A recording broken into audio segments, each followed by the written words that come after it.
Alors, bonjour à tous. Normalement, tout le monde a pu nous rejoindre. On va inviter Nathalie sur scène, qui nous manque. Alors, Nathalie n'arrive pas à venir sur scène. Donc, sur la partie technique, Manon, si tu peux réinviter Nathalie en off. Donc, bienvenue à tous. Alors, on a une petite minute de retard, mais on va attendre une minute supplémentaire les prochains participants. On va attendre quelques secondes. Alors déjà, je suis ravie de vous accueillir tous sur ce sujet qui a beaucoup attiré les foules, non seulement en participation en direct, mais ensuite pour le replay qui sera disponible. Alors, je crois qu'on a peut-être des petits problèmes techniques du côté de Nathalie. Bon, Ludivine, de toute façon, est présente. Alors, ce que je vous propose, on va très rapidement, donc bonjour à tous, bonjour et bienvenue à tout le monde. L'idée de ce webinaire aujourd'hui, c'est vraiment, alors en une heure, vous en doutez, on va pas résoudre tous les sujets qu'on a l'ambition d'aborder. En revanche, on est vraiment, l'idée c'est de semer des graines, d'éveiller les consciences et puis de donner quelques pistes sur chacun à notre manière ce qu'on fait au quotidien et ce qu'on a rencontré comme sujet. Donc, pour m'accompagner, avant de me présenter, je vais vous présenter rapidement les intervenants qui nous font le plaisir d'être avec nous aujourd'hui. Si jamais vous avez des problèmes, que vous n'arrivez pas bien à nous entendre, n'hésitez pas à nous le dire. Bonjour à tous. Donc, nous avons aujourd'hui le plaisir d'accueillir Isabelle. Alors, Isabelle, est-ce que vous nous avez rejoint? Hop, Isabelle, est-ce que vous avez pu nous rejoindre? Alors, il nous manque Isabelle. Alors, hop. Donc Isabelle Digley, qui est responsable diversité et inclusion banque de détail chez BNP Paribas. Donc, on espère, va nous rejoindre dans quelques secondes. Nous avons également avec nous aujourd'hui Anne Pémira, qui est dirigeante de Calmer Parenting, coach parental et qui a l'habitude d'intervenir en entreprise sur ces sujets parentalité. Nous avons également le plaisir d'avoir Thibault Lantier, qui est fondateur de Mon Docteur et surtout à l'initiative plus récemment du Parental Act, dont on sera amené à parler. Nous avons également Virgile Ringard, qui est VP People de Comet, qui est un ancien RH chez Criteo et aujourd'hui également fondateur de Figures. Donc Virgile, tu nous en parleras tout à l'heure. Et nous avons sur la partie chercheuse en genre et organisation, nous avons Nathalie et Ludivine, Nathalie Clavigeau et Ludivine Perret-Lob. Alors je crois que Nathalie a quelques problèmes de connexion, mais Ludivine est avec nous. Alors nous avons juste un petit souci, les aléas du direct, pour faire rentrer Isabelle sur scène. Hop, je vais très rapidement la faire revenir. Et ce que je vous propose, alors on va commencer en attendant d'avoir Isabelle. Alors attendez, hop, Isabelle. Alors, hop, bon, c'est ça qui est bien dans les aléas du direct. Alors, normalement, hop, bonjour à tous, bonjour à ceux qui arrivent. On a quelques petites minutes de retard, mais on va commencer. Alors, Isabelle, ouais, Isabelle, hop. Alors, je vais juste, comme Isabelle ce que je vous propose. Alors, je vais juste faire la petite technique. Manon, Manon qui est sur la partie ma bonne fée, je vais hop. T'es où avec le mien? Manon, je vais te transmettre les coordonnées d'Isabelle, si tu peux, ou alors on va avoir sinon Isabelle en call. On va faire, si on n'y arrive pas, ce sera la partie plus simple. Manon, je t'envoie les coordonnées d'Isabelle pour que tu fasses le lien si besoin. Hop. Et puis on va commencer. Surtout qu'on a 6 minutes de retard et comme le temps est complet. Et compter. Donc, si ça marche pas Manon, on fera venir Isabelle par téléphone et on trouvera cette solution-là. Donc, pour finir, je me présente. Je suis Delphine Cochet, je suis la cofondatrice de Ma Bonne Fée. Et Ma Bonne Fée, pour vous expliquer très rapidement, on est une solution RH pour accompagner justement les entreprises et les collaborateurs parents pour améliorer leur qualité de vie au travail. On a très à cœur ce sujet de l'égalité femmes-hommes et d'où l'importance qu'on y accorde et d'où ce webinaire aujourd'hui. Quand on parle des inégalités femmes-hommes, on parle de beaucoup de sujets. On parle de rémunération et on va en parler avec Virgile. On a notamment, il y a de nombreuses études qui sont sorties, comme une étude de l'INSEE qui a montré qu'en 2019, que l'arrivée d'un enfant entraîne chez la femme en moyenne une diminution de 20% de son revenu salarial 5 ans après la naissance d'un enfant. Alors qu'au contraire, l'arrivée d'un enfant n'a quasiment aucun impact sur les hommes, hormis sur les mieux rémunérés d'entre eux qui, du coup, augmentent leur activité. Donc, on voit qu'on ajouterait une sanction, entre guillemets, supplémentaire liée à la maternité qui est inexistante pour la paternité. Alors, l'idée, c'était d'aborder tout d'abord avec toi, Virgile. Est-ce que, selon toi, il y a une discrimination salariale, déjà, liée au genre dans les entreprises? Je te laisse la parole. Alors, c'est un très bon point que tu mentionnes. Donc, c'est vrai, je pense qu'on a tous en tête les écarts de salaire. Alors, est-ce que, Virgile, tu nous entends? Moi, je vous entends. Je crois que et les voilà autres... la pire crainte des aléas du direct. Mais je crois que Delphine... malheureusement, il y a un courant qui passe pas entre nous, parce que tout le monde peut nous entendre. Est-ce que Virgile, tu nous entends? Ok, donc c'est chez moi que ça marche pas. Bon, c'est dommage. Delphine, c'est dommage. Mais je vais y aller quand même. Alors. Parce que les autres semblent m'entendre. Alors, moi, je ne m'entends pas, mais les autres semblent m'entendre. Mais j'allais dire, je suis en train de dire juste qu'en effet, on a tous en tête les écarts de salaire qu'on peut prouver historiquement, qui sont assez stables, même s'ils diminuent. On a tous en tête le plus ou moins 25% d'écart de salaire moyen. On a tous en tête dans les années. Si on rentre dans le pourquoi de ces écarts-là, on commence à trouver des choses comme le temps partiel. Par exemple, c'est majoritairement des femmes qui font du temps partiel. On résorbe ensuite des écarts de choses comme des primes de risque et les primes de nuit. Par exemple, les hommes sont plus souvent à travailler sur des métiers dangereux, des métiers de nuit, etc. Ça explique encore une fois ces écarts. Et en fait, quand on rajoute ces explications, globalement, on arrive à un écart résultant de 10% qui est un peu inexpliqué. On dit il y a 10% des écarts de salaire qu'on n'explique pas entre les hommes et les femmes. Et c'est probablement qu'il y a de la forme de discrimination salariale là-dedans, mais c'est très dur à prouver. Et pour moi, le point important, c'est de dire il y a des choses qu'on peut faire sur la discrimination salariale de manière pure. Typiquement sur la discrimination salariale, et je pense que Isabelle, qui va nous rejoindre, on en parlera un peu après. Moi, il y a un sujet qui me tient très à cœur aussi, qui est notamment la discrimination salariale à l'embauche. Enfin, la manière dont les salaires à l'embauche sont déterminés dans beaucoup d'entreprises donne lieu à de la discrimination homme-femme sur ce sujet-là. Et je pense qu'il faut beaucoup garder en tête, et je pense que Delphine le disait en introduction, que les écarts de salaire homme-femme sont souvent la résultante d'un mal plus profond et sont souvent la résultante de d'autres types de maux. En fait, on a parlé notamment par exemple les plafonds de verre. Je pense que tout le monde a un peu conscience du problème des plafonds de verre, la difficulté pour les femmes d'accéder aux postes les plus importants et donc les plus rémunérés de l'entreprise. Dans ce sujet-là, l'écart de salaire est plus une conséquence d'un autre mal qui est le mal des plafonds de verre et qui ne se traite pas avec des actions sur le salaire même, qui se traite avec pourquoi est-ce qu'il y a des plafonds de verre, d'où vient cette existence, notamment les interruptions de carrière, notamment la parentalité. Ça, c'est un des exemples. Il y a par exemple les parois de verre aussi, le fait que les femmes sont surreprésentées dans les domaines dont la rémunération est plus faible, notamment les emplois de services, les emplois tertiaires, et sous-représentées dans les domaines où les salaires sont les plus élevés, typiquement la tech et l'informatique.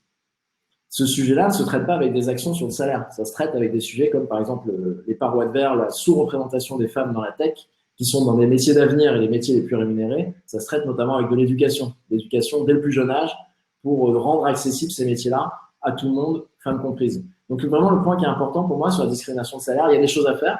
On en reparlera un peu après sur un sujet qui me tient à cœur, je pense, sur la fixation du salaire à l'embauche. Mais c'est souvent plus un symptôme qu'un mal en soi, les discriminations de salaire. Et en traitant ces sujets de la parentalité en entreprise, en traitant ces sujets de la sous-représentation des femmes dans le métier de la tech, etc., en ayant des actions sur ces sujets-là, on va réduire ces écarts de salaire.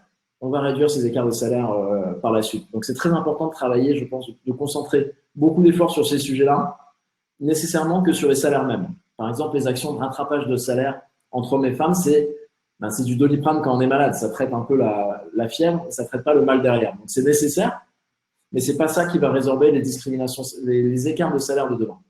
En tout cas, c'est pour ça qu'un des gros sujets à tacler pour ces écarts de salaire, c'est notamment la parentalité. Donc oui, je vois un remarque de Aurore, c'est quand même un mal. Il y en a, on l'a dit, c'est un mal en tant que tel, mais c'est surtout aussi une résultante de tous les autres maux qui existent entre les discriminations de femmes sur ces parois de verre, ces plafonds de verre, etc., qui mènent à ces écarts de salaire par la suite. Et les actions, pour moi, les plus impactantes qu'on peut mener sont autour de ces mots-là, plutôt qu'autour purement de la discrimination salariale. Moi, Delphine, je ne sais pas si tu as pu m'entendre ou pas m'entendre. Si, c'est parfait. Alors, on a un technique de mon côté. Donc, voilà, encore une fois, les aléas. Donc, j'ai pu entendre tout ce que tu disais. Et justement, pour donner la parole à des exemples très concrets d'actions qui ont été menées et sont toujours menées par des entreprises pour enrayer ces inégalités, on va faire intervenir Isabelle. Alors, soit via Manon. Est-ce que Manon, tu es en ligne avec Isabelle? Et puis, Manon, tu vas venir avec nous. On va te faire venir sur scène pour qu'on puisse entendre Isabelle. Alors, hop, Manon, je te fais venir. Et si tu peux aller sur scène, Manon.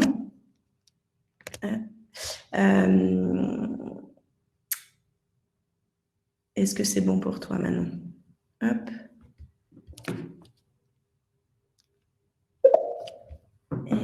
Et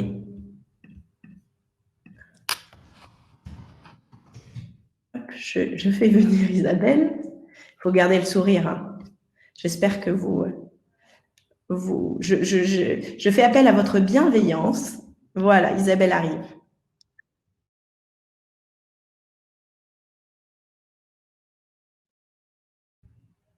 Manon.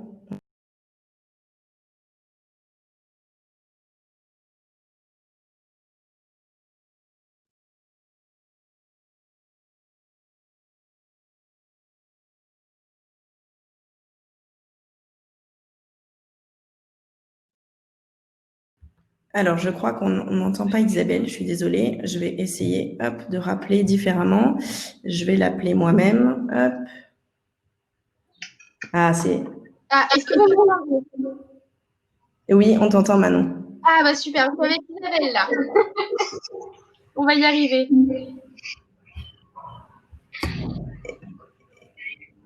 On n'entend pas du tout Isabelle. Isabelle, c'est bon. Ouais. Est-ce que vous entendez? Oui, on vous entend. On vous entend. Très bon, c'est bon, Isabelle. Allez-y, donc, ce que je disais. Absolument désolée de cette petite difficulté. C'est le bon souci de la sécurité des données et des impossibilités pour nous dans les banques de nous loguer sur des plateformes et des choses qui sont pas homologuées. C'est compliqué pour nous. Bon, voilà. Écoutez, je suis ravie d'être avec vous ce matin. Alors, du coup, oui, donc, moi, pour vous présenter un peu quelles sont nos actions en matière de diversité, d'égalité hommes-femmes et de parentalité, je vais vous brosser un petit peu un tableau de ce qu'on fait, parce qu'on est assez actif. Hein. On a une politique diversité et inclusion qui inclut en fait l'accompagnement de la parentalité depuis 2007 chez BNP Paribas.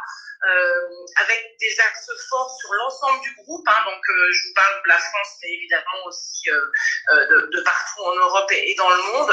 Et en fait, notre façon de traiter ces sujets-là, c'est de signer des accords avec les partenaires et puis toutes les entités de la banque qui ont déployé cette politique sur 6 axes. donc on a effectivement l'égalité professionnelle, qui est un axe assez fort, l'orientation sexuelle et l'identité de genre, qui rejoint là parfois le sujet de la parentalité, l'intergénérationnel, le handicap, la diversité des origines et la diversité religieuse. Donc, vous voyez un certain nombre d'axes importants et conséquents. Pour déployer cette stratégie diversité et inclusion, on travaille avec des réseaux de collaborateurs qui sont extrêmement actifs en fait sur des problématiques diverses. Donc ça, c'est vraiment un aspect de notre stratégie importante, puisqu'en fait, ils ont vraiment un rôle clé dans la divulgation et la pédagogie auprès de tous les collaborateurs. Donc on a 6 ou 7 aujourd'hui réseaux, dont un qui notamment qui rejoint notre sujet du jour, qui est sur les aidants, sur la parentalité, qui est un axe fort. On vient de créer ce nouveau réseau avec des parents aidants, des enfants aidants pour leurs parents, enfin, voilà, avec beaucoup de transverses. Et cet ensemble de réseaux nous permet vraiment de diffuser notre politique sur tout le groupe BNP Paribas. Alors, si on se penche sur les questions d'égalité femmes-hommes en France, parce que je ne peux parler que de cela, puisqu'en fait, moi, mon périmètre, c'est le réseau en France, de la banque. Donc, si on regarde un peu quelle a été notre politique depuis maintenant presque 10 ans chez BNP Paribas et dans le réseau France, c'est notamment d'avoir des objectifs qui sont inclus dans l'accord diversité, donc des objectifs en termes de positionnement des femmes, notamment dans un certain nombre de postes. Et puis, n'en déplaise à l'interlocuteur de tout à l'heure, pardon, des enveloppes de rattrapage femmes-hommes, quand même, depuis 5 ans, pour plusieurs, alors j'avais mis dans mon speech plusieurs centaines de milliers d'euros, mais on est maintenant sur des millions d'euros, bien évidemment, qui ont été mis sur la table pour rattraper les décalage de salaire, parce qu'évidemment, dans la banque, on n'était pas différent des autres entreprises. Et quand on a fait l'état des lieux de ce qui se passait, forcément, voilà, il y avait des décalages liés en partie à la prise des congés de maternité, et puis à toute une série d'autres sujets qu'on a choisi d'adresser également. On en est tout à fait conscient. Donc, effectivement, des enveloppes de rattrapage femmes-hommes depuis 5 ans qui, aujourd'hui, dans la banque de détail en France, font qu'on n'a quasiment plus de décalage entre les hommes et les femmes selon les différents postes occupés. Et puis après, on s'est attaché à pousser la carrière de certaines femmes. On n'est pas très loin d'une politique des quotas. Même si ça n'en a pas tout à fait le nom encore, mais on a décidé d'accompagner un certain nombre de femmes qui étaient passées parfois en dehors des radars, en dehors des programmes talents, en dehors d'un certain nombre de programmes qu'on avait par ailleurs, et leur permettre en fait d'atteindre des positions de senior manager. Donc ça, c'est quelque chose qu'on fait depuis 2 ans et qui commence à porter ses fruits également. Et puis, enfin, last but not least, parce que ce sont des choses qui sont importantes, on a des réseaux féminins dans l'entreprise qui sont assez forts également, mixtes. Parce que ce qui est clair pour nous, c'est qu'on ne fera pas progresser la parité sans embarquer les hommes. Donc, on a des réseaux féminins dans lesquels une partie, alors une petite partie en général, c'est 20 ou 30% des membres et des adhérents qui sont des hommes qui nous aident à favoriser la parité dans tous les métiers et dans toutes les instances de la banque. Et puis enfin, moi je cite toujours parce qu'aujourd'hui, quand on fait le point sur toutes ces actions en faveur de l'égalité hommes-femmes, on a un soutien indéfectible de la direction générale. C'est-à-dire que c'est un véritable engagement très fort porté au plus haut niveau de la banque sur ce sujet. Ça nous paraît être un élément absolument décisif de cette politique et de cette stratégie qui tend à obtenir l'égalité homme-femme dans la banque. Alors, pour accompagner ces programmes et ces éléments, on a également une approche très volontariste sur la parentalité. Parce que, comme Delphine le porte très haut et très fort, c'est évidemment quelque chose dont on ne peut pas s'exonérer quand on veut travailler sur le sujet. Donc, on a une politique assez active depuis maintenant plus de 12 ans, avec les mêmes droits à congés exceptionnels pour des événements familiaux, par exemple, pour tous les collaborateurs. Par exemple, l'enfant malade, on a un nombre de jours assez conséquent pour ce type d'événement. On n'a aucune distinction aujourd'hui, on travaille de plus en plus sur l'adaptation des congés paternité et maternité aux nouvelles formes de famille. Ça, c'est quelque chose qui est en cours dans notre nouvel accord diversité. Et on espère bien y parvenir, c'est-à-dire faire en sorte aujourd'hui que sur un couple homosexuel, alors de femmes, aujourd'hui on n'a pas trop de difficultés pour obtenir 2 congés maternité parce que il y en a une des deux qui a porté l'enfant. Sur les familles homosexuels hommes, en fait, le sujet du congé paternité un peu long jusque-là a chopé un peu sur le statut légal et on est en train de travailler sur l'amélioration de ce sujet-là. On a une politique de soutien financier à la garde des enfants qui est assez importante également. Alors, on n'a pas fait le choix chez BNP Paribas, enfin dans le réseau France, d'ouvrir, d'avoir des berceaux en crèche, etc. parce qu'on est en fait déployé partout en France et on a des contraintes géographiques fortes. Donc, on a préféré, on a fait ce choix-là depuis quelques années, en fait, de soutenir massivement la garde des enfants via un soutien financier direct aux familles. Je vous l'ai dit tout à l'heure, on a également un certain nombre d'appuis quand on était dans... ça c'est un sujet qu'on a vu monter depuis quelques années avec une réalité très, très, très prégnante pour les collaborateurs et les collaboratrices. Et du coup, aujourd'hui, on a vraiment tout un dispositif autour des gens qui sont des aidants, un dispositif de don de congé. Quand je suis collègue de quelqu'un qui a besoin de vous pour s'occuper de son enfant, s'occuper de ses parents, je peux lui faire don de quelques congés. Voilà, ça marche très très bien. Ce dispositif fonctionne très bien. Il est complètement intégré maintenant dans le fonctionnement d'entreprise. Voilà. Pour terminer ce panorama sur la façon dont on accompagne la parentalité, on a également évidemment le souhait de favoriser des rythmes de travail avec du temps à la carte, du temps partiel, de manière importante pour tous, même si évidemment, vous l'imaginez bien, les biais inconscients, les préjugés, les stéréotypes sont très forts comme partout. Et forcément, quand on regarde la réalité, on a aujourd'hui, je crois, 25% des temps partiels qui sont... 25% des femmes qui sont à temps partiel dans la banque de détail en France, pour à peine 1% des hommes. Voilà, qui demandent des temps partiels. Donc, c'est quelque chose qui est encore très genré. C'est les sujets que, justement, on abordera tout à l'heure avec Ludivine. En tout cas, merci Isabelle pour ce descriptif des politiques qui sont mises en place en faveur de la diversité et de la parentalité depuis plus d'une dizaine d'années, comme vous le disiez chez BNP Paribas.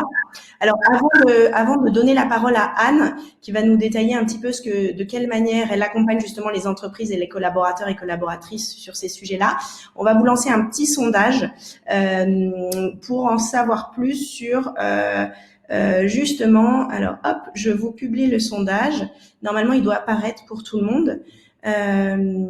Sur est-ce que vous, participants, avez déjà une politique parentalité mise en place dans votre entreprise? Donc, je vous laisse quelques minutes pour répondre. Et en parallèle, on va accueillir donc Anne, qui est la dirigeante de Calmer Parenting. Donc, Anne, je te laisse prendre la parole. Oui, bonjour Delphine, bonjour à toutes et à tous.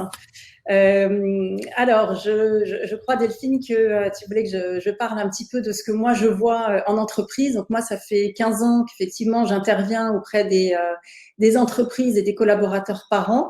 Donc pour les accompagner sur ces sujets de parentalité, de conciliation de carrière et de vie familiale.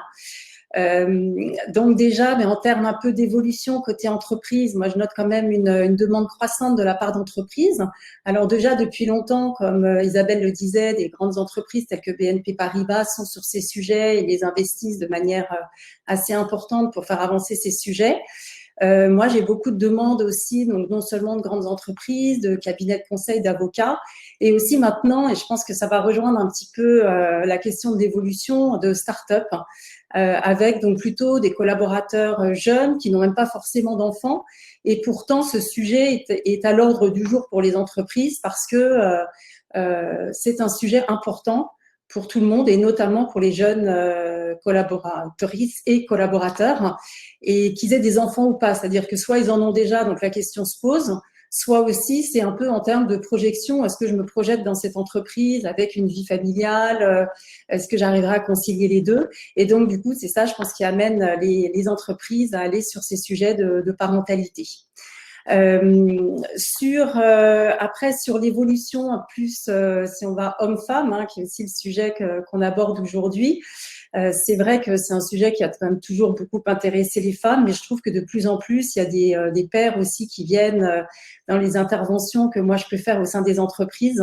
Je me souviens encore récemment, j'avais un jeune papa qui était en congé paternité mais qui est venu à une conférence que j'animais dans son entreprise. Parce que c'est vraiment, il voulait s'investir dans aussi sa vie familiale et sa carrière, bien sûr. Donc, de plus en plus d'hommes et de jeunes hommes qui s'impliquent.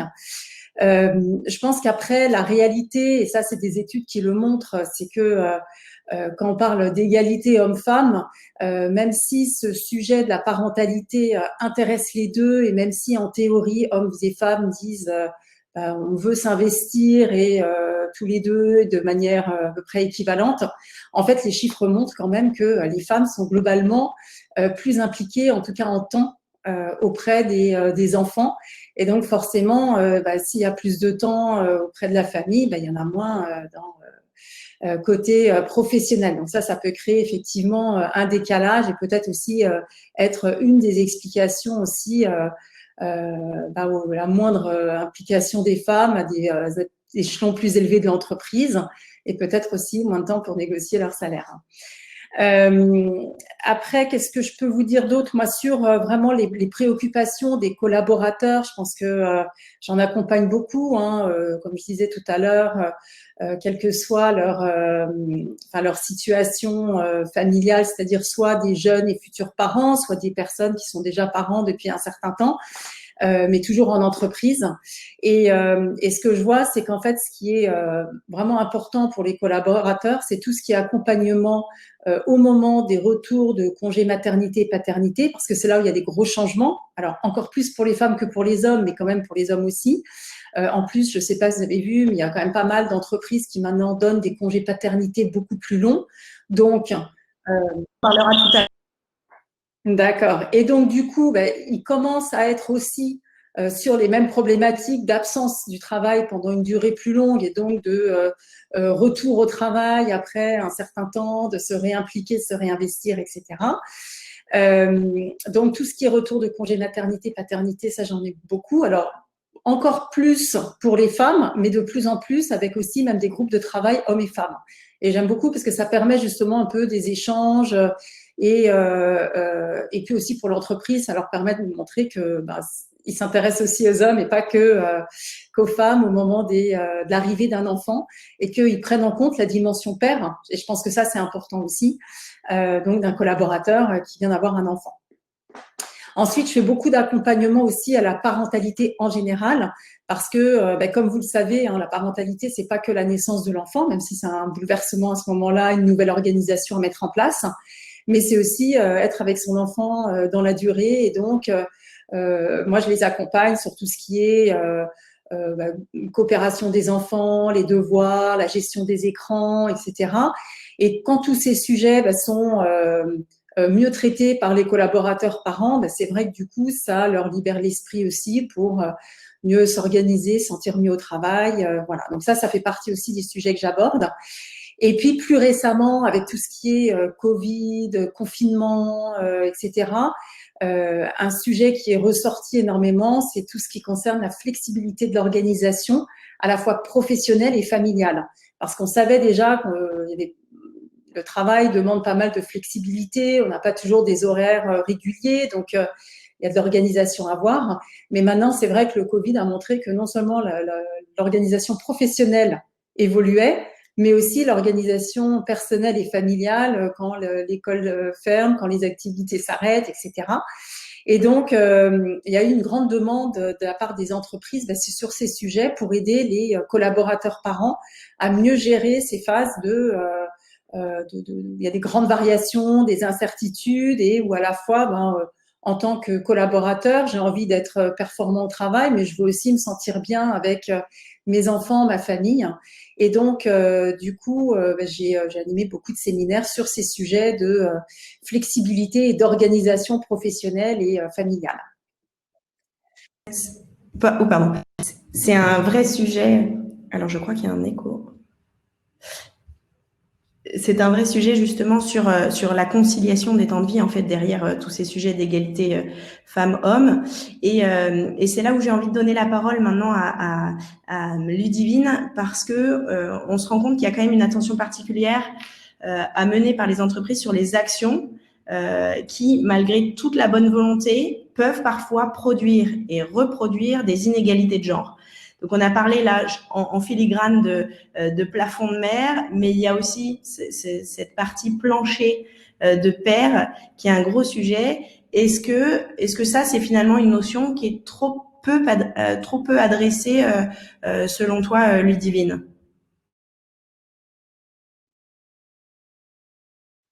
Alors bonjour à tous d'abord.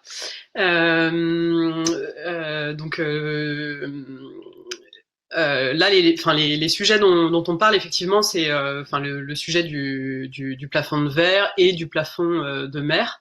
Donc, je voudrais déjà revenir un peu sur ce que Virgile disait tout à l'heure, parce que effectivement, il y a cette idée qu'aujourd'hui, on met en place des actions dans les entreprises.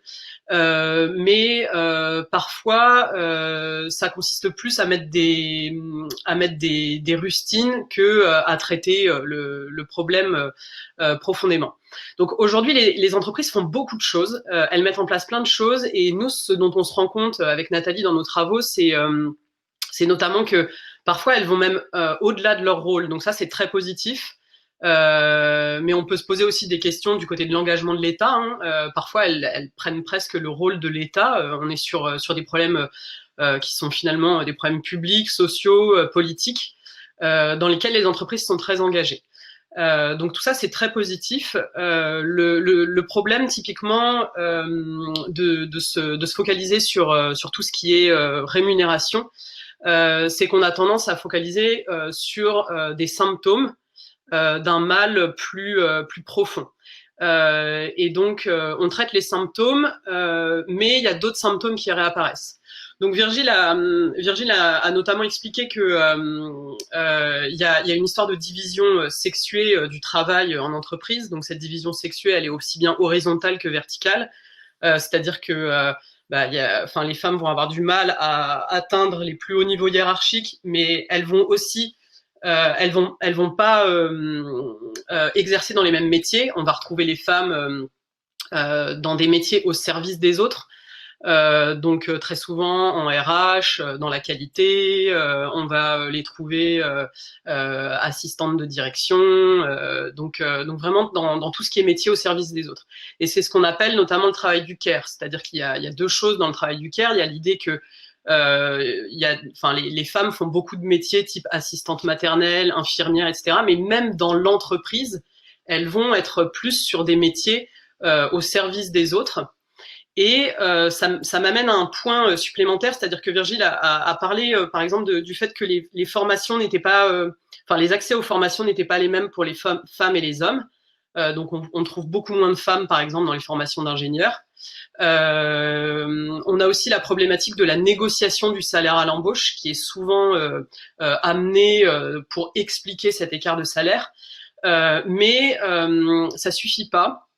Il y a aussi un problème dans la construction des nomenclatures des métiers et aussi dans les systèmes de promotion hiérarchique et dans les systèmes d'évaluation. Donc souvent, ce qui se passe, c'est que le travail qui est fait par la femme est considéré comme n'est pas considéré comme une compétence, n'est pas considéré comme quelque chose de qualifiant professionnellement, parce qu'on considère que ce sont des tâches qui sont dans la continuité de la sphère privée. Donc, par exemple, prendre soin des autres, materner, etc. On considère que c'est pas qualifiant, c'est pas professionnel, ça n'est pas une compétence, donc ça ne va pas être évalué. Et aussi tout ce travail de care que la femme fait, ce que les recherches montrent, c'est que le travail de care est un travail invisible. Par nature, prendre soin de quelqu'un d'autre, c'est anticiper son besoin. Donc c'est agir avant que le problème n'émerge. Donc si on agit avant que le problème n'émerge, bah, on agit de manière invisible. Et donc, dans les évaluations, on ne prend pas en compte tout ce travail de care. Donc, ce travail de care, il est évidemment dans tous les métiers, type assistante maternelle, infirmière, coiffeuse, tout ça, dans lesquels on retrouve beaucoup les femmes. Mais on le retrouve aussi dans l'entreprise, ce travail de care. C'est-à-dire que on voit souvent des déclinaisons sexuées d'un même métier. C'est-à-dire qu'une femme et un homme n'exerceront pas leur métier de la même manière, même s'ils ont exactement le même métier. Donc typiquement, nous, par exemple, dans l'enseignement supérieur, un homme va avoir tendance à focaliser sur les critères de publication et à vouloir publier des revues, enfin dans des revues top.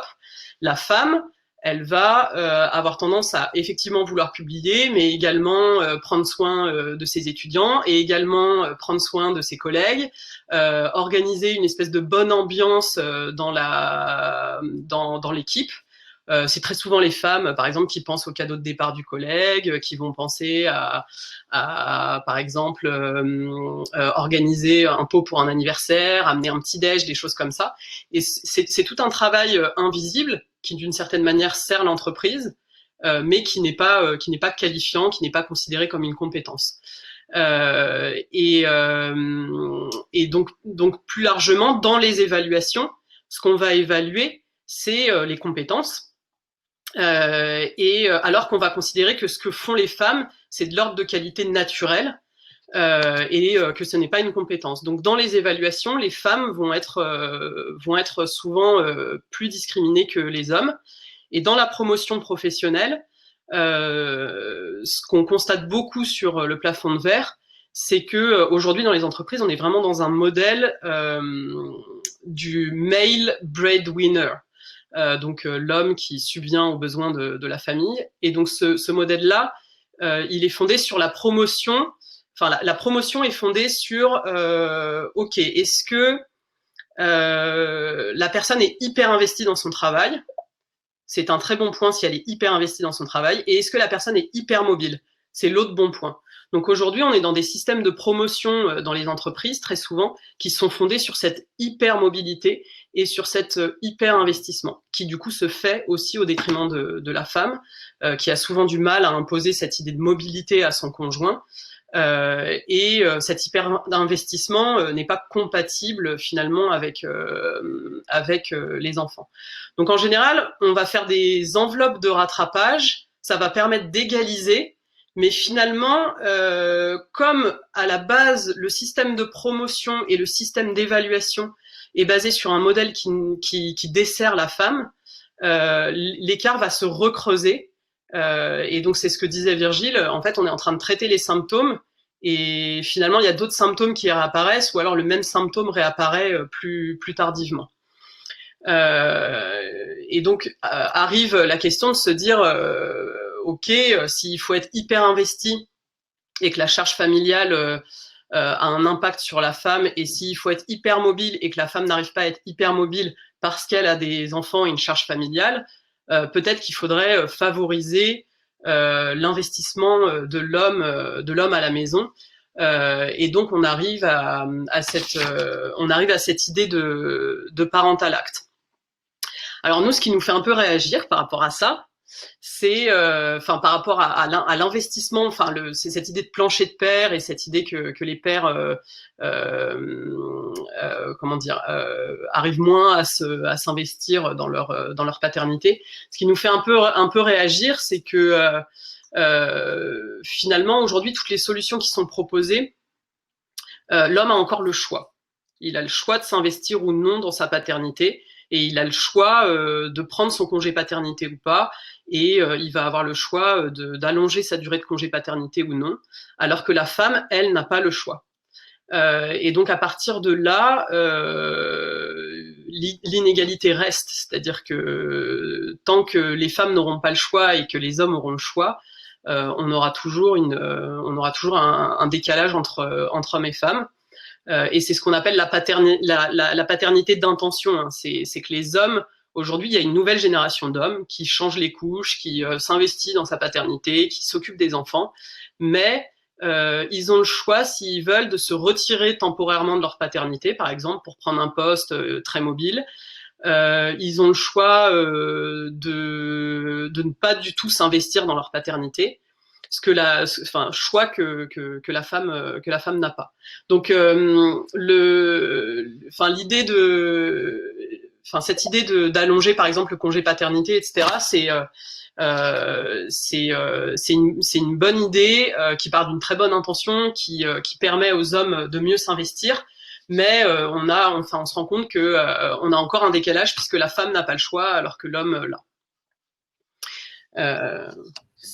Super, merci beaucoup Ludivine pour ton intervention. Alors c'est une très bonne transition justement avec Thibaut qui va nous parler du parental act.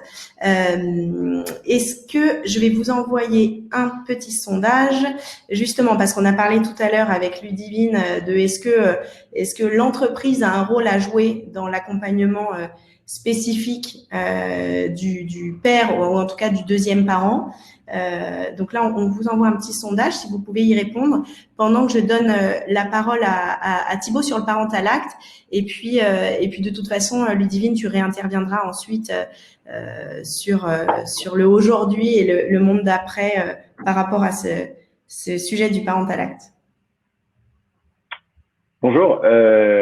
Oui, alors juste pour recadrer un peu moi, le parental act, ce que c'est, à la base, c'est une initiative de 3 entrepreneurs, enfin 3 chefs d'entreprise, Isabelle Rabier, Céline Lazorte et moi-même, où on partait du même constat tous les 3, qui est de se dire finalement le congé maternité est un moment qui cristallise beaucoup les inégalités hommes-femmes.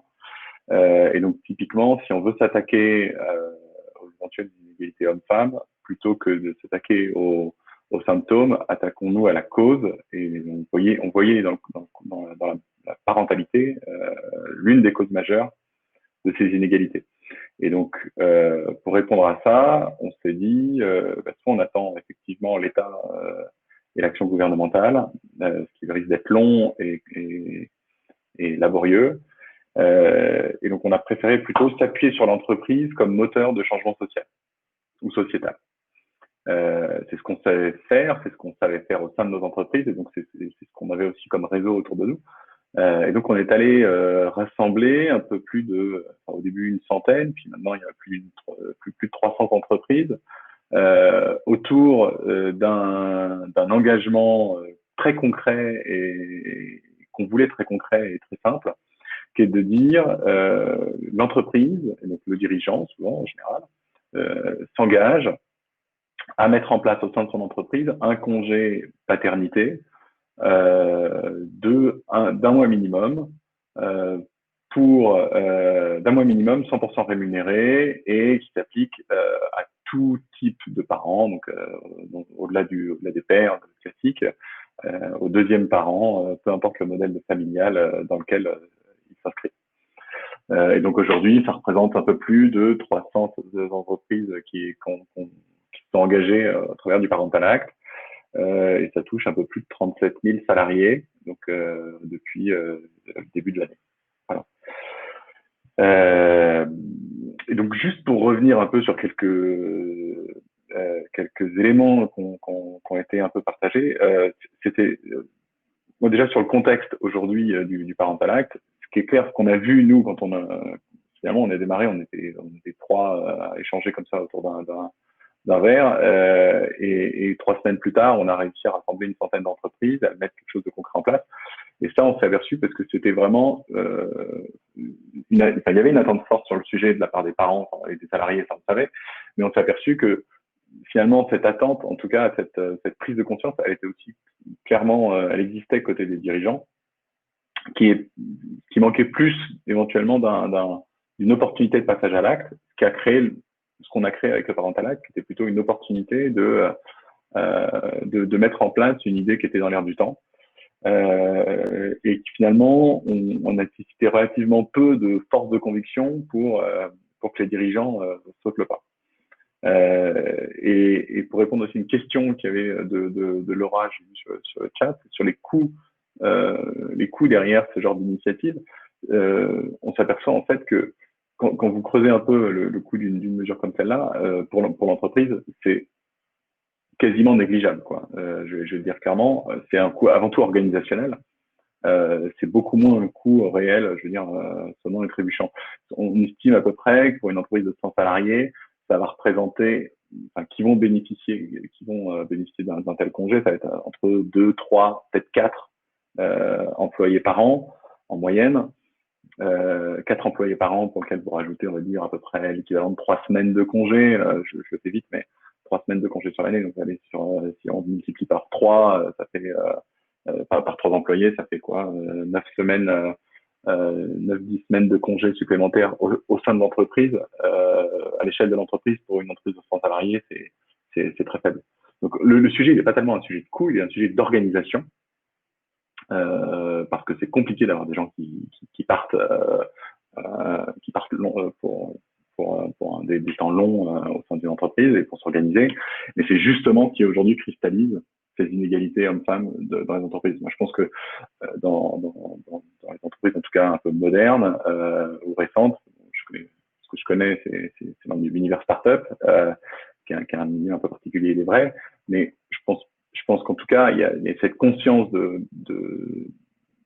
d'essayer de combattre ces inégalités qui est très forte. Je pense pas qu'il y ait des inégalités, en tout cas conscientes, qui soient mises en place. En revanche, il y a clairement un impact de la parentalité, et cet impact, il est avant tout aujourd'hui endossé par les femmes. Et à 2 niveaux, c'est au sein de l'entreprise en termes de perte d'opportunités, et puis surtout en termes au sein des foyers, en termes d'organisation et d'implication au sein de la famille. C'est sûr que d'un côté, vous avez 3 jours plus, en tout 11 jours pour prendre un rôle au sein de la famille. De l'autre côté, vous en avez, ça dépend des entreprises, mais entre 12 et je sais pas combien de semaines, plusieurs mois pour prendre ce rôle. Et donc, aujourd'hui, naturellement, même si les pères s'impliquent davantage, le rôle il est avant tout porté par les femmes, et on le voit clairement. Donc, et je pense que c'est ça qui, quand elles reviennent dans l'entreprise, effectivement, joue ce décalage à la fois éventuellement de perte d'opportunités, éventuellement des implications qui favorisent pas du coup au sein de l'entreprise la progression, etc., etc. Voilà. Donc nous, on a voulu être de façon très concrète, avoir une approche très très basique pour à la fois forcer faire exister quelque chose et faire avancer une réflexion, et deuxième chose, après ensuite pouvoir proposer et montrer la voie à une éventuelle généralisation. Et là, c'est plutôt un rôle du gouvernement de le prendre en main. J'espère que les mesures sont en cours. J'en profite pour rebondir sur tout à l'heure, tu en as parlé, Ludivine, et ce que tu dis là, Thibaut, sur justement les inégalités et la prise en charge de la parentalité plutôt par les femmes. Dans un contexte de confinement, post-confinement Covid, etc., on a vu beaucoup d'études sur le sujet qui ont montré qu'il y avait eu plus de chômage partiel des femmes ou plus de situations difficiles pour les femmes. À titre d'exemple, chez Ma Bonne Fée, on a eu un énorme accélérateur pendant le confinement et la sortie, et notamment, et c'est là où moi ça m'a fait aussi réagir, parce que les entreprises nous disaient nos collaboratrices sont à bout, nos collaboratrices ont besoin de soutien. Donc, est-ce que, c'est un petit peu une question un peu brute de décoffrage, mais Ludivine, qu'est-ce que tu en penses? Est-ce qu'on revient en arrière dans des situations de crise comme celle-là, ou alors à quoi faut-il faire attention? Alors effectivement, c'est une bonne question, et c'est ce qui nous avait mené à écrire notre article sur The Conversation. Je voudrais juste revenir sur un point de Thibaut par rapport au Parental Act. Ce qui est aussi très surprenant, c'est que dans ces histoires de congé paternité, quand on parle simplement du congé paternité de 11 jours, on se rend compte qu'il y a beaucoup d'hommes qui ne veulent pas le prendre parce que il y a une perte de salaire qui est induite. Et à nouveau, ça aussi, ça fait réagir, puisque les femmes, elles, on le sait, elles sont nombreuses à prendre un 80% après l'arrivée d'un deuxième ou d'un troisième enfant. Et donc, par défaut, elles acceptent une diminution de salaire qui est finalement beaucoup plus importante qu'une diminution sur quelques jours de congé paternité. Donc, il y a un élément surprenant là-dessus, de se dire que les hommes refusent le congé paternité parce qu'il y a une perte de salaire, alors que les femmes, parfois, vont passer à 80%, parfois même à mi-temps, et qu'elles vont aussi prendre parfois le congé parental pendant 3 ans. Donc il y a des questions à se poser sur pourquoi cette asymétrie dans le rapport au salaire et à la perte de salaire. Et un autre élément important, c'est cette idée d'intention de discrimination. Et effectivement, les entreprises n'ont pas une intention de discrimination, c'est vraiment des discriminations non intentionnelles.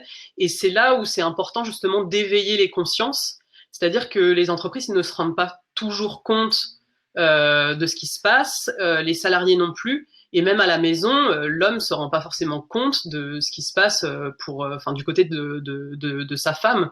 Donc c'est aussi tout le rôle d'éveiller les consciences, c'est que tout ça n'est pas intentionnel, tout ça est intériorisé, et donc c'est là l'intérêt d'éveiller les consciences.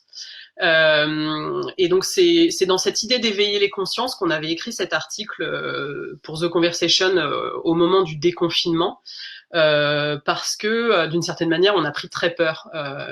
Donc ton idée de est-ce qu'on est en train de revenir en arrière, on a vraiment eu l'impression qu'on était en train de revenir en arrière, et on a eu des espèces de montées d'angoisse par rapport à ça, parce que on a vu des femmes arrêter de travailler, on a vu des femmes se mettre au chômage partiel, on a vu des femmes prendre des temps partiels autour de nous, et on s'est dit que toutes ces femmes, dans une situation de crise économique, toutes ces femmes se mettent dans une situation très vulnérable. Prendre un 80%, on ne sait pas si la femme va pouvoir retourner à 100% à l'issue de la pandémie, vu le contexte économique. On a aussi vu des femmes autour de nous épuisées par des nuits et des journées de travail, donc ce qui était le cas des hommes aussi, hein. Les hommes étaient aussi épuisés, mais on voyait que c'était les femmes qui au moment du déconfinement, qui se lançaient dans les batailles avec l'école pour récupérer des jours d'école, avec la crèche pour récupérer des jours de garde, avec la babysitter pour organiser la semaine, avec les grands-parents. Et donc on s'est rendu compte qu'elles étaient épuisées parce qu'elles travaillaient le soir et le week-end et le matin, tout comme les hommes, mais qu'en plus elles assumaient une charge pour essayer de décharger la pression sur la famille.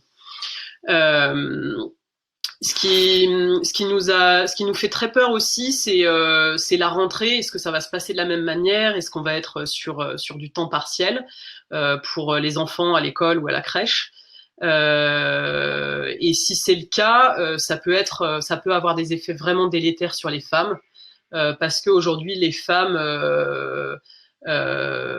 sont celles qui prennent en charge le travail de care. Donc c'est ce qu'on explique dans l'article. Elles ont vraiment intériorisé leur rôle de care. Donc elles ont tendance à se dire que si il n'y a pas d'école, c'est à elles d'assumer l'absence d'école, l'absence de babysitter, l'absence de structure d'accueil pour leurs enfants. Donc elles vont certainement se rendre moins mobiles dans les mois qui viennent si la pandémie continue. Et donc à nouveau, comme on est sur ce modèle économique du male breadwinner qui est hyper mobile et hyper investi dans son travail, aujourd'hui, cette période qui implique un moindre investissement et une moindre mobilité pour les femmes peut avoir des conséquences très importantes sur la suite de leur carrière. Même seulement 6 mois de pandémie ajoutés à quelques mois de congé maternité, ça peut avoir vraiment des effets délétères. Donc on avait vraiment cette angoisse-là à se dire il faut qu'on écrive quelque chose parce qu'il faut que les gens prennent conscience de la situation dans laquelle sont les femmes aujourd'hui, et il faut qu'on se rende compte que cette intériorisation du rôle de care, il faut éveiller les consciences dessus et qu'on se rende bien compte que l'homme aussi peut assumer ce rôle de care. Et le dernier point sur lequel on voulait vraiment insister dans cet article, c'est qu'en fait, le télétravail a été vu comme la solution à tout au moment du confinement et du déconfinement. On l'a énormément mis en valeur, ce télétravail. Il faut le dire, ça a des avantages pour la femme. Ça lui épargne un temps de trajet, ça lui épargne un stress de est-ce que je vais arriver à l'heure ou pas, si j'ai des contraintes de transport, des embouteillages, etc. Donc, ça enlève un poids et ça enlève une fatigue liée au trajet. Mais le télétravail, on le constate dans les recherches, le télétravail a vraiment un impact sur la femme, et il peut être dangereux pour les femmes. Souvent, on voit qu'elles travaillent dans l'espace familial, elles n'ont pas d'espace dédié. Alors que pendant la pandémie, on s'est rendu compte que les hommes, eux, avaient un espace dédié, ou se créer un espace dédié, ou alors ils se créaient des mécanismes de défense. Donc, par exemple, un casque sur les oreilles pour éviter que les enfants viennent les déranger, etc. Et alors que les femmes, elles, sont beaucoup plus perméables à la vie de famille quand elles sont en télétravail. Sur leur temps de pause, par exemple, elles vont aller faire une lessive, elles vont aller laver le linge, elles vont aller laver la cuisine, elles vont aller passer un coup d'aspirateur sur leur temps de pause. Et donc, il y a une perméabilité qui est beaucoup plus forte pour la femme que pour l'homme. Et le dernier point, c'est que le télétravail rend la femme flexible, et cette flexibilité, elle est positive, mais à la fois, elle enferme la femme dans son rôle de domestique, parce que elle va se retrouver en charge de tout ce qui nécessite de la flexibilité. Donc typiquement un enfant malade. Ah bah ton travail est flexible, donc c'est toi qui vas gérer l'enfant malade aujourd'hui. Ah bah là il n'y a pas de garderie ce soir, bah ton travail est flexible, donc c'est toi qui vas gérer l'absence de garderie ou l'absence de babysitter. Donc cette flexibilité, elle est positive pour la femme. Le télétravail a des aspects positifs, mais il faut faire attention et il faut bien prendre en considération que les frontières entre la vie de famille et la vie professionnelle sont beaucoup plus perméables du côté de la femme, et que cette flexibilité l'enferme dans un travail domestique en raison le fait que toutes les tâches qui vont nécessiter de la flexibilité vont lui incomber. La pertinence, et on le voit bien, des politiques parentalité globales qui ne s'adressent pas uniquement aux collaboratrices, mais à tous les collaborateurs. Et nous, ça, on le voit chez Ma Bonne Fée, même si c'est pas forcément évident de prime abord. C'est vraiment tout l'enjeu d'accompagner également les hommes sur ces sujets pour vraiment arriver à une égalité femmes-hommes au sein de l'entreprise. Ça répond aussi à une des questions d'Aurore sur comment aborder le sujet. Et nous, c'est aussi un travail d'évangélisation qu'on fait beaucoup sur il faut absolument accompagner les collaborateurs sur ces sujets, parce que c'est de cette manière-là qu'on rééquilibrera, qu'on fera que le sujet est aussi un sujet le conjoint, le père, rééquilibrer dans la vie de famille pour ensuite rééquilibrer au travail. C'est vraiment, je crois, la clé. Alors, on est un petit peu en retard puisqu'on devrait déjà avoir commencé les questions-réponses. Je vais juste, avant de conclure, te redonner la parole, Virgile, sur un autre point d'attention, et notamment, on en revient un petit peu sur la partie rémunération. Et là, avec un focus un peu plus startup scale-up, puisque si tu peux nous parler un petit peu rapidement de Figures. Juste avant de revenir, je vais revenir très rapidement sur Parental, ça va être très bref, mais juste pour souligner. Oui. Mais l'action de Thibaut, Isabelle et Céline, ça a eu un impact incroyable. Moi, il y a 3 ans, je me battais pour un mois chez Criteo. Et quand on doit se battre pour pourquoi on doit le faire auprès de dirigeants, c'est très compliqué. Il fallait trouver, ils me disaient, qui le fait déjà? Pourquoi est-ce qu'on ferait? Pourquoi est-ce que je perdrais mes développeurs un mois de plus, etc. Du jour au lendemain, moi, j'ai eu la chance, entre-temps, de revenir, avant même le Parental chez Comet, et d'avoir des dirigeants qui m'ont dit, c'est génial, on a envie d'œuvrer dans ce sens, donc vas-y, on met en place dès ton arrivée. Mais j'ai eu beaucoup de collègues qui n'ont pas eu cette chance-là. Beaucoup de collègues RH, même des gens un peu impliqués, qui disaient, moi, j'arrive pas à convaincre mes dirigeants. En fait, quand il y a 100 entreprises qui signent, puis 200, et qui le mettent sur LinkedIn, je peux vous assurer que ces mêmes collègues, quelques mois plus tard, quand ils vont voir leur CEO, là, et que, enfin, ils sont peut-être pas convaincus, ils ont une pression presque sociétale du marché, parce que tout le monde leur dit, attendez, tous nos concurrents, ils le font, pourquoi on ne le fait pas maintenant? Et c'est bien plus difficile de justifier pourquoi on ne le fait pas que ça l'était, c'était beaucoup plus compliqué à l'époque, il fallait justifier pourquoi il fallait le faire avant le Parental Act. Donc, honnêtement, c'était une initiative qui a énormément fait changer les choses. Je trouvais que c'était, moi, de mon point de vue, dans notre petit écosystème, ça a marché. Néanmoins, dans ce même écosystème, en effet, si on revient d'un des points qu'on a évoqué par 3 fois, qui a un effet fort sur la discrimination salariale, là vraiment purement salariale, c'est le sujet de notamment du salaire à l'entrée, notamment du mécanisme qui s'y ajoute. On parle souvent du salaire à l'entrée et de négociation salariale lors du salaire à l'entrée. Et même en continu, on parle souvent du sujet de tu as bien négocié ton augmentation, tu as bien négocié ton salaire d'entrée.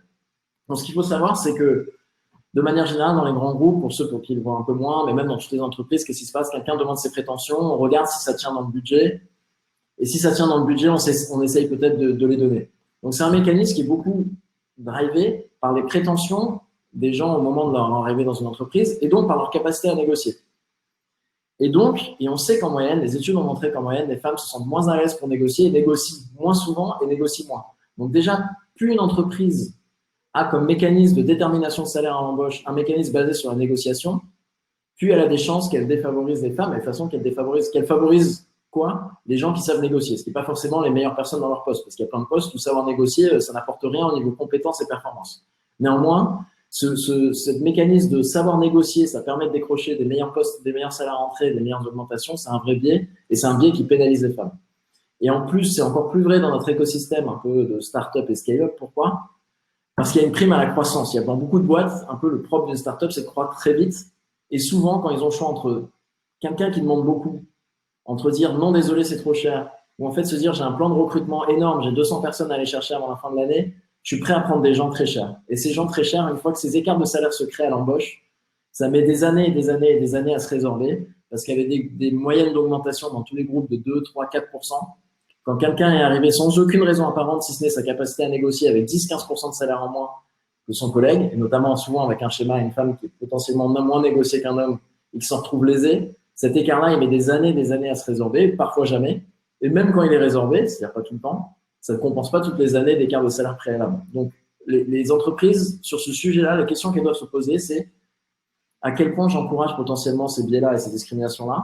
Nous, par exemple, ce qu'on a mis en place, c'est que c'est moi qui détermine toutes les offres à l'embauche et je ne prends même pas compte des prétentions salariales que mon recruteur a demandé lors du recrutement. Je vais juste dire, je prends le parcours de la personne, je prends nos grilles de salaire, et je vais dire, voilà ce que je pense que cette personne mérite au vu de son parcours, sans me biaiser par ses prétentions. Parce que même inconsciemment, même si je prétends être conscient de ce biais de négociation, plus ou moins inconsciemment, j'ai un plan de recrutement et je risque de savoir que la personne veut plus et de demander un peu plus. Donc, se poser les questions de détermination du salaire à l'embauche et de comment c'est déterminé, je pense que c'est très important. Et de ne pas laisser une trop grande place à la négociation, ça aide à réduire ces écarts de salaire un peu injustifiés, notamment des écarts de salaire hommes-femmes.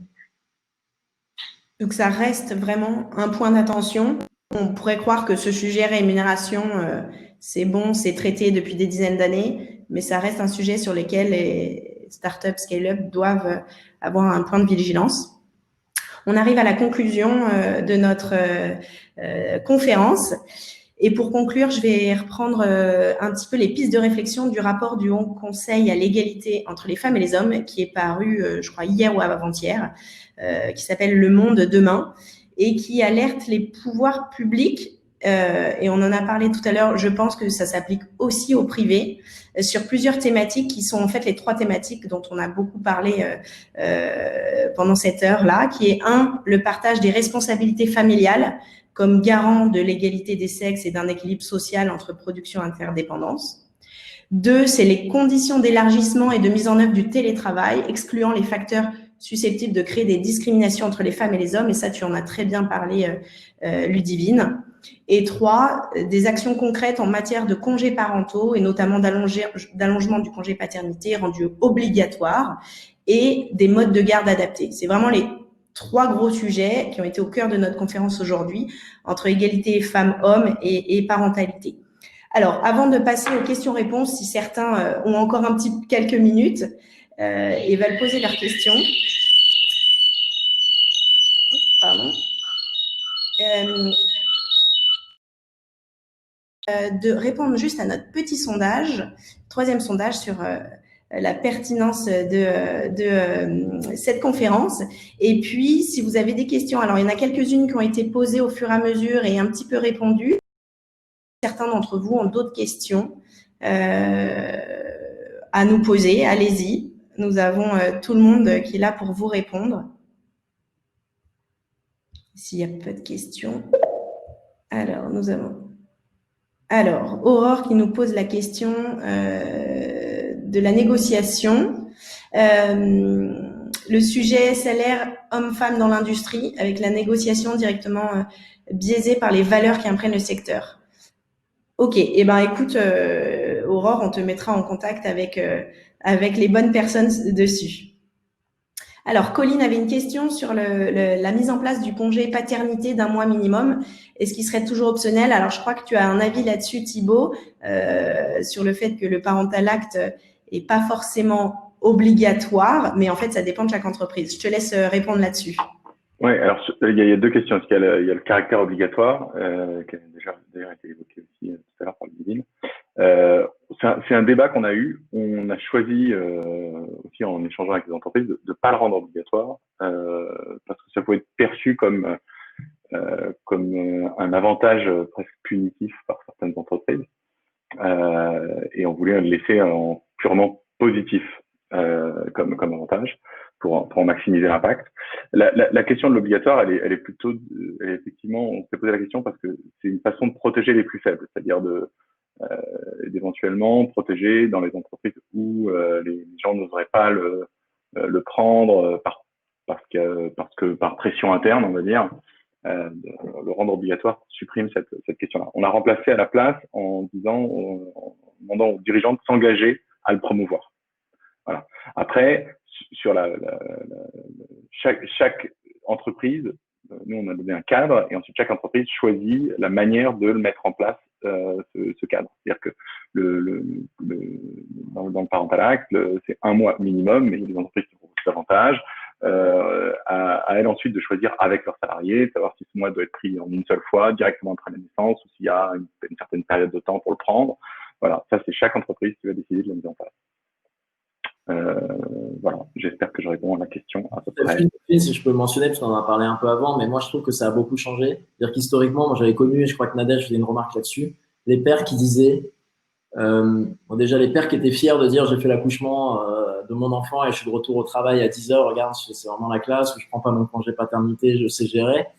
C'est des choses qui me mettent un peu hors de moi personnellement, où il y avait ceux qui avaient peur, qui disaient moi j'ose pas poser mon congé paternité, même légal le demander de 11 jours parce que j'ai peur des conséquences. Et ça, je trouve qu'en tout cas, encore une fois, dans cette échelle, dans cet écosystème, ça a complètement changé. Moi, je vois tout le monde, on n'a pas eu à le poser de manière obligatoire parce que tout le monde le prend de manière obligatoire. Et je pense qu'en fait, même il est de facto accepté comme tel et encouragé. Mais donc, et c'est la plupart des entreprises que je vois, c'est le cas. Il n'y a pas de sujet de gens qui osent le prendre. Et je pense que d'ailleurs, les dirigeants d'entreprise ou des RH devraient se poser des questions s'ils avaient des employés qui n'osaient pas le prendre. Et je pense que c'est plus un reflet d'un problème organisationnel ou culturel que si on a le rendre obligatoire, c'est je pense qu'il y a un problème de fond culturellement dans l'entreprise. Mais je pense que c'est une question de génération. On parle d'usage là, donc on parle d'usage. Ça, c'est des usages, c'est culturel, ça met beaucoup de temps à changer. Et effectivement, je suis d'accord avec ce que tu dis. C'est que moi, il y a 5-10 ans, les 11 jours, il y a beaucoup de gens qui les prenaient pas, beaucoup de personnes qui voulaient juste pas les prendre. Aujourd'hui, quasiment, enfin, je trouve que 70% des pères qui le prennent, les 11 jours. Donc ça laisse encore 30% qui le prennent pas, mais dans la plupart des sociétés aujourd'hui, c'est quand même pas discriminant de les prendre, et c'est même l'inverse, on trouve ça bizarre de pas le prendre.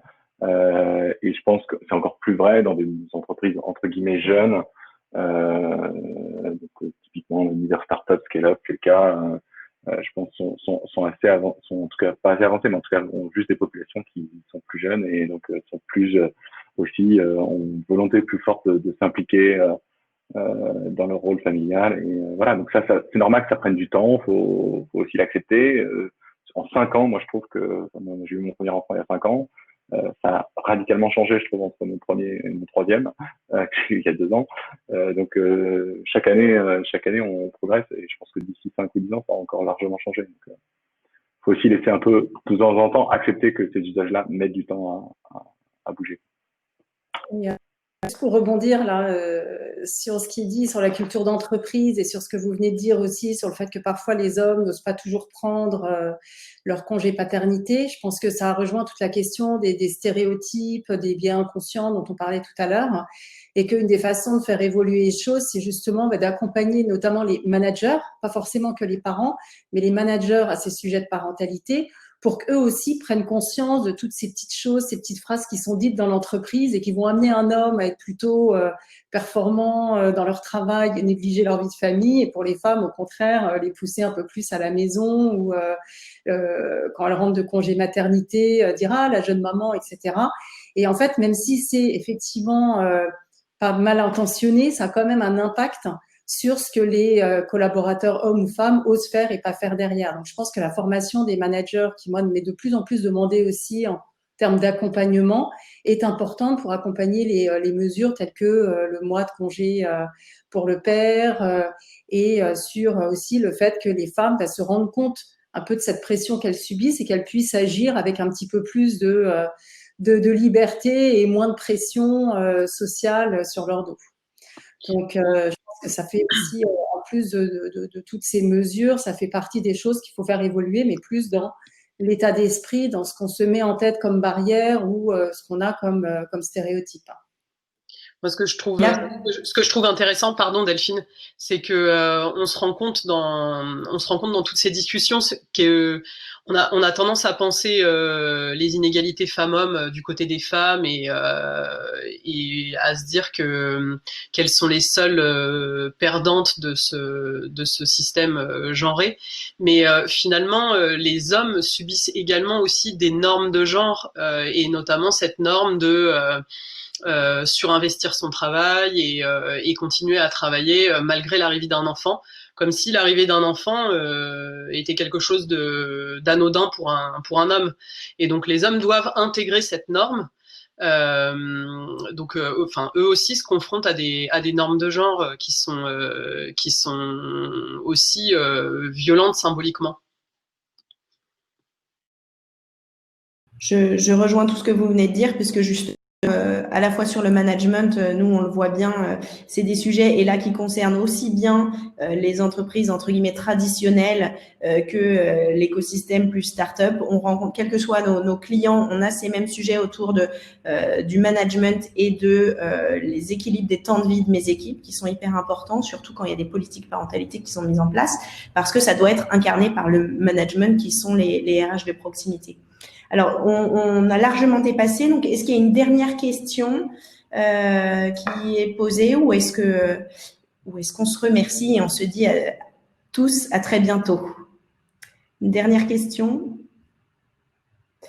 Eh bien, écoutez, je crois qu'on arrive, alors 1h15, on est un petit peu dépassé, notamment à cause de nos quelques problèmes techniques. En tout cas, je tenais à remercier tous les intervenants aujourd'hui qui ont pris le temps de parler de leurs expertises réciproques.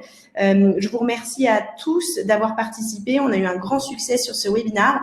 Si vous êtes intéressés par la suite pour suivre d'autres sujets, je crois que sur le sondage, vous êtes nombreux à être très intéressés, presque à vouloir approfondir le sujet. Donc, c'est hyper enthousiasmant et optimiste comme message. Je vous invite à suivre également Ma Bonne Fée sur ces sujets, puisqu'on c'était le début d'une longue série. Donc, merci à tous, merci aux intervenants, merci aux participants. À tous. Et puis, à très bientôt. Merci à tous.